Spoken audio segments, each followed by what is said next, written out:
What's up, YouTube? So before we get started with this video on Get Up, they're going to be talking about, is Sam Darnold a better quarterback than Dak Prescott? So let's see what they have to say about that. They laid an absolute egg, and there's going to be a lot of conversation about who to blame. And anytime you're saying we beat ourselves, that has to go all the way to the top. And the top is also Jerry, but it's also Jason Garrett. In three criticals, I'm not sure they win a game again. I am not sure they win a game again with how things are going for the Cowboys. If you can't win on Jerry World's birthday against an 0-4 team, especially against a quarterback coming back from mono, you're never going to win a game again. But with that being said, there's three critical stats I think that we should look at if we're digging deeper on why this is Jason Garrett's fault. Time of possession, field position, and turnovers, right? Two of those three stats are top three stats in determining who wins the game. They are 29th, 29th, and 30th in those in their last three losses. Those are things that fall right on the head coach, especially with bad decisions happening day in and day out. Jason Garrett is the picture of average, and now they're below average in this. I tell you what, I definitely agree there. Jason Garrett definitely is a terrible play caller. So definitely something needs to happen with him because what it is, it's really screwing over Dak Prescott. But we'll get into that later on in the video. But as far as, Jason Garrett, his play calling is so bad. It's almost to the point that either the offensive coordinator or Dak Prescott need to reject the plays that he calls and won't run whatever play they see fit because Jason Garrett's situational play calling is just absolutely terrible. But let's continue. Jason Garrett, his butt is absolutely blistered. What? Well, I'm saying this. He's been on the hot seat for 10 years. That butt's blistered. Okay. He stays on the hot seat. And it's the truth, man. Like this. Thank you for clarifying. Haven't we had, we talk about this every year on this show. They come out, hey, they win. Oh, they're the greatest. Oh, now they stink. And at the end of the year, they're going to be like, oh, yeah, hey, they're really good. And people like me are going to start believing in them again. And then they're going to lose first round of the playoffs. So I like Rex Ryan. He's cool and all that. I know he's been a head coach, has a lot of football knowledge. Him and his brother, they have a lot of experience in the NFL. But as far as his Southern sayings, I think Shannon Sharp's Southern sayings are a lot more wittier and a lot more funnier that he got from his grandmother. So that's just my 2 cents. I'd rather hear, or I like Shannon Sharp's Southern sayings better than Rex Ryan's Southern sayings. But that's just my 2 cents. So let's continue. 3 weeks of this season, their young offensive coordinator was the star of the NFL. What is it now? Boy wonder you're talking about, Yes. Katie? You guys said it. You guys said he's going to be a head coach. He's going to be all this. Yeah, where? What, in some junior college? Like, come on. Dude, he needs experience. That's all he did. But he showed his inexperience on that two-point play. Only the play of the game. How do you motion a back out? What, are you surprised that Greg Williams is going to bring the house? Come on, you know he's going to send his best player. That's what he did with Jamal Adams. Let me come to my voice of reason over here, which is, I say that hesitantly. Dak Prescott obviously has been the topic of conversation throughout the offseason into this season. As you watched that game yesterday, how much of that loss was about him? The reality is that if Dak's going to go to the table and ask for $40 million, you can't lose that football game.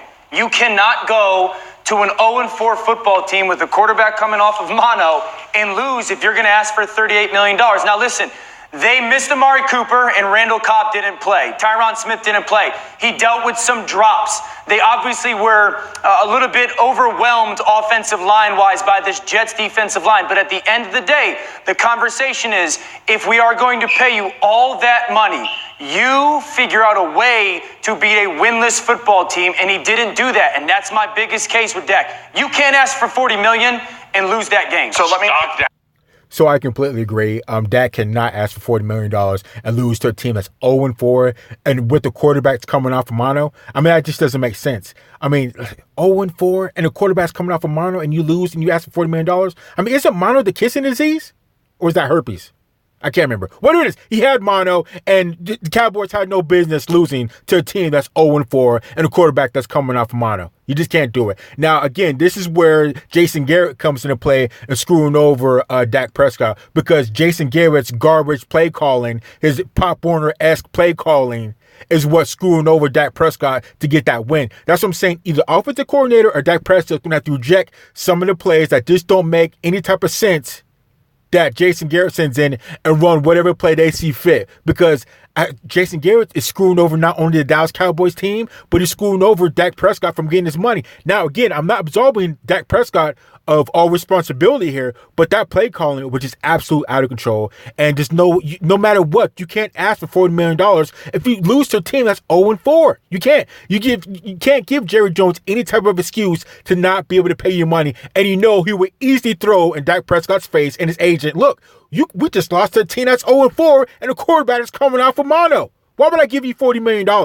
Although it's not all Dak Prescott's fault, but still, don't give Jerry Jones any reason to not give you the money that you're asking for. Do not do it. So, let's continue. Down. Red Down. Red arrow. Let me make the next point that I think should be made here. We have had some conversation on this show about whether or not Dak Prescott is one of the 5 best quarterbacks in the NFL. Yesterday, he was definitively the second best quarterback on that field. Sam Darnold is a better quarterback than Dak Prescott. When healthy, which yesterday was the first time that he was. If you watch that game yesterday, you tell me if you're starting a team, which quarterback is it you want? Oh, there's no question I want Sam Darnold.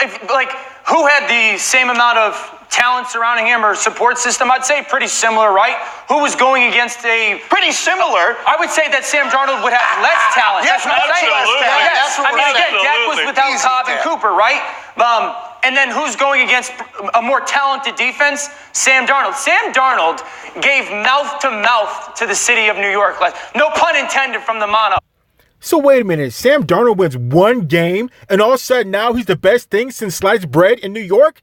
I mean, you got to be kidding me. Now he's the savior of New York because he beat a Cowboys team that is having issues with their head coach and a lot of issues going on.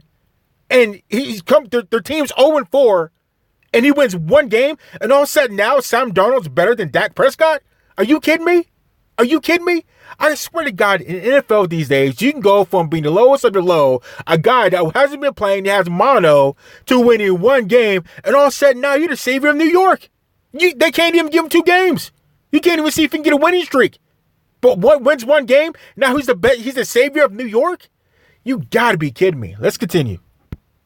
Yeah. But it was just so exciting. He makes everyone better. Gase was better. Robbie Anderson was better. DT was better. The offensive line was better. Le'Veon Bell was better. Sam Darnold. I think Rex and I were talking about this earlier. I completely forgot that Sam Darnold was a good quarterback. Yeah. It's hard not to fall into the trap of... Exactly. And there's a reason why you forgot why Sam Darnold was even a quarterback, because he hasn't done anything. He still hasn't. He only won one game against the Cowboys. I can see if he beat the undefeated New England Patriots and Tom Brady, that might be something like, look, this guy might have something. But all he did was beat the Cowboys. It's only one game. I mean, you got to be kidding me. So let's continue. Guy having mono as a professional athlete. Because whenever I was in school, kid got mono, he came back 30 pounds lighter, he wasn't really healthy and anything like that. Sam Darnold got mono and somehow became a better football player, which in turn made his offensive line better, made his weapons better, and the entire New York Jets organization, instead of being a part of the suck bowl, who's going to get the #1 pick, now Greeny and all Jets fans everywhere are like, we got a guy and we potentially have a future, and we're definitely going to cover against the New England Patriots next week. Oh, so off of one game? Off of one game, he's your savior now? He's going to do it all. He's going to beat Tom Brady, and, we're not going to get the #1 pick next year because we're going to be a trash team off of one game? I mean, you got to be kidding me. So, I don't know. Let's continue. If we're talking about the Eagles, their season completely hinges on them making a trade for a cornerback. Their secondary, especially at the corner position, is so bad. And that's been the storyline for them this year is the 2 young corners in Douglas and Sidney Jones just haven't panned out. And this is a championship caliber team and roster. Their total success long-term this year is dependent on Howie Roseman not only making a trade for a corner, but he's got to go get a good corner. I don't know what it's going to go take, but you can't rely on those 2 young corners anymore. They're not good enough. And I think the NFC East stinks. I mean, let's just say it how it is. We're forced to watch them every single week. There are a lot of big fan bases. They're always on national television. You look at the Redskins, big win yesterday in the Suck Bowl against the Dolphins. They're not going to have the #1 pick, probably the #2 pick. That place is a complete dumpster fire. The Giants have seemed to come back down to earth after the Danny Dimes run they had for a little bit. The Philadelphia Eagles don't have a secondary, so anybody that can throw a football is going to slice and dice them. And the Cowboys are still being coached by Jason Garrett, so they're going to be average. The NFC East is a 2-horse race between Eagles and Cowboys, but I don't think either. So I definitely agree with that. The NFC East, there's nothing special about them at all. And the only reason why you're hearing hoopla about them is because the Eagles went to the Super Bowl a couple years ago and they won. The Cowboys are supposedly America's team, but they're doing so-so. They went to the playoffs last year and did so-so, but they haven't done anything spectacular in years, but they have a history of it. The Giants, with Eli Manning and, beating the GOAT and Tom Brady and all that, so they get a little hoopla, and the Redskins. But, as far as that's the only reason why you hear anything about the NFC East. That's the only reason why. So, I don't know. Let's continue. We're going to do damage later unless the Eagles can figure out how to get a better defense, and if the Cowboys can find a new head coach that doesn't make them stink and be average on such a regular basis. I'm not as dire on the NFC East as Pat is. It's a little sick of it. The reality is it's a two-man race between Dallas and Philadelphia, and the next 5 weeks we'll know a lot. They kind of play a very similar schedule. And actually, let me go back to that. So I'm thinking that I think the Dallas Cowboys, when it's all said and done, I think they're probably going to win the NFC East. So I do believe they won it last year, and the year before that, the Eagles won, and the year before that, the Dallas Cowboys won. So they're both 3-3. I think the Dallas Cowboys still have enough time to turn it around, as bad as that may sound, because 3-3, at least they're sitting at 500 right now, at the very least. And I think they will be able to beat the Philadelphia Eagles because I think they have a lot more weapons, and I just think they'll be able to get it together and be able to take the NFC East again. But I don't know, maybe that's for another video. So let's continue.